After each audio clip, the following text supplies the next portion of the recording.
All right, looks like Karma and I are just waiting, can't wait for the Iowa caucus results, sort of at 5 p.m., maybe, sort of, kind of. So what can we expect? Well, if mainstream party politics has shown us anything, it'll be corruption, incompetence, and a mixture of both, right?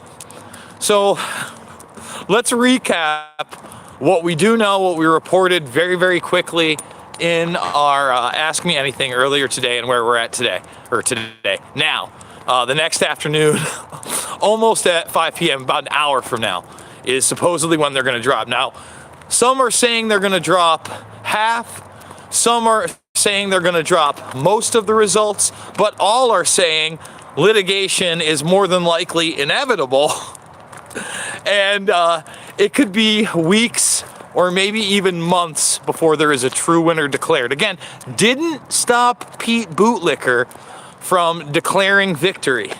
And there's all sorts of theories online. In fact, I'm getting word that Bernie had his own app in case something like this happened, and his lawyers are already in touch with the Democratic Party. Okay, so yes, complete shit show.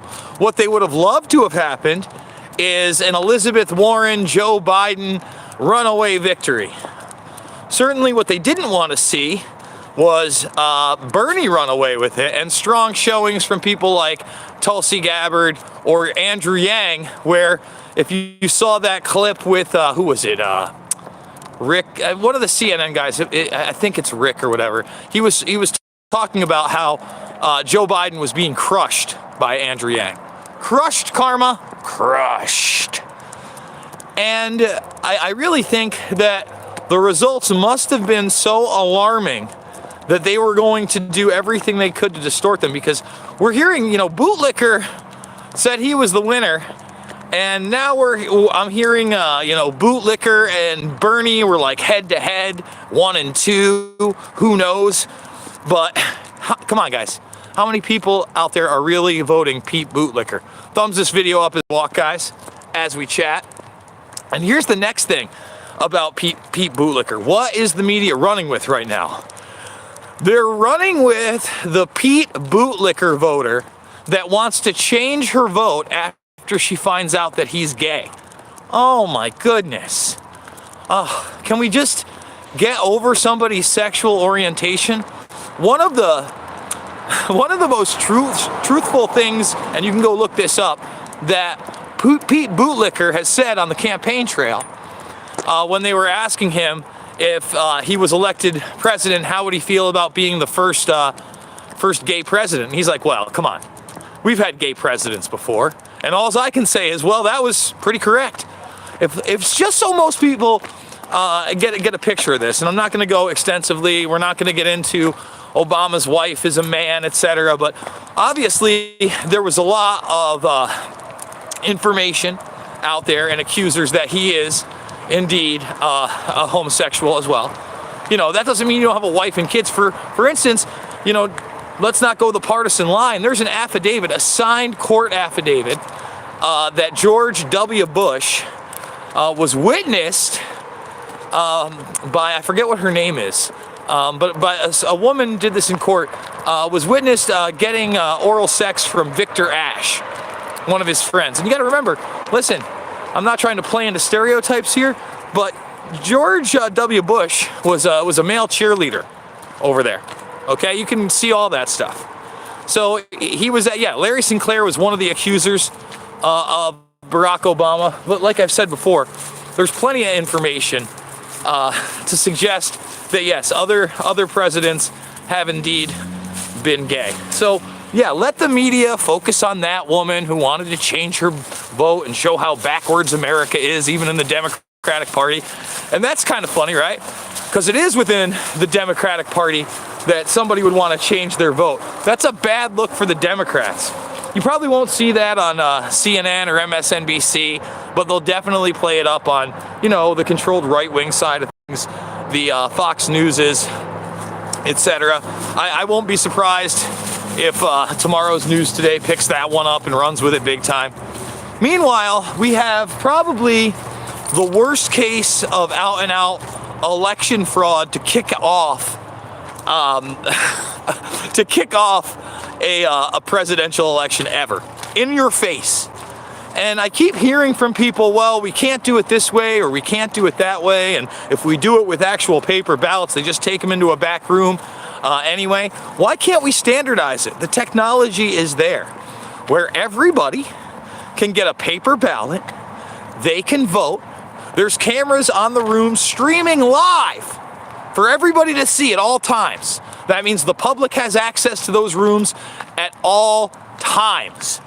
Then, immediately following the vote, they take those ballots, they hand count them, and as they hand count them on camera, they put them under a 4K camera just like they have. It's not even a 4K camera. My boy does something with a 720p camera and his Pokemon card, and it registers them, okay? And so you have the hand count, and then you have the digital count, but you always have the hand copy. Shit could be done right there. Real reports, and if there's any discrepancies, we can deal with them after the fact. And not only can we deal with them after the fact, we can deal with them after the fact after we've seen live footage of the event. Isn't that nutty? Isn't that nutty? Kinda nutty. Thumbs this video up, guys. So again, what can we expect? I expect them to promote bootlicker. I don't know that they're going to be able to hide much of the Bernie results. I think they're going to lie about them, for sure. They're going to try to downplay them. They're going to obfuscate them as much as they can. But it's really the other candidates on the bottom side that need to worry of them trying to promote Grandma Oatmeal, aka Elizabeth Warren, Joe Biden, which nobody's voting for. Joey B isn't getting the votes. And then even on a smaller scale, people like Amy Klobuchar, who nobody's voting for either. Are you voting Amy Klobuchar? Does she have the kind of political savvy that makes you want to get out and make her your president of the United States, guys? I don't know.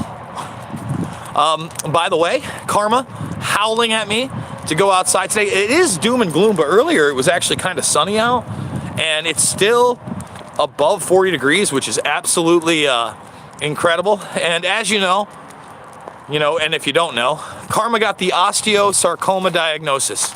Took her to the vet August 15th of 2019, given 2 to 8 weeks to live. We did the x-rays.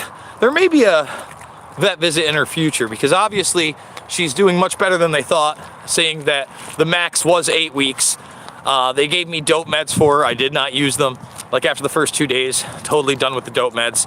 And she has been on the Joe Tippins treatment since. And that is available over at mycancerstory.rocks. He's not selling you pills. He's not selling you anything. He's giving you information. In fact, obviously, I'm able to get it. And what am I giving her? I am giving her CBD oil, turmeric curcumin. And by the way, I'm getting the CBD from Honest Paws. Shout out to Honest Paws. It's expensive, but hey, we get her high grade. Turmeric curcumin, like I said, vitamin E, and most importantly, dog dewormer, aka fenbenzidol. And I either use the Panicer C or the ProSense, whatever's available at my store for the cheapest.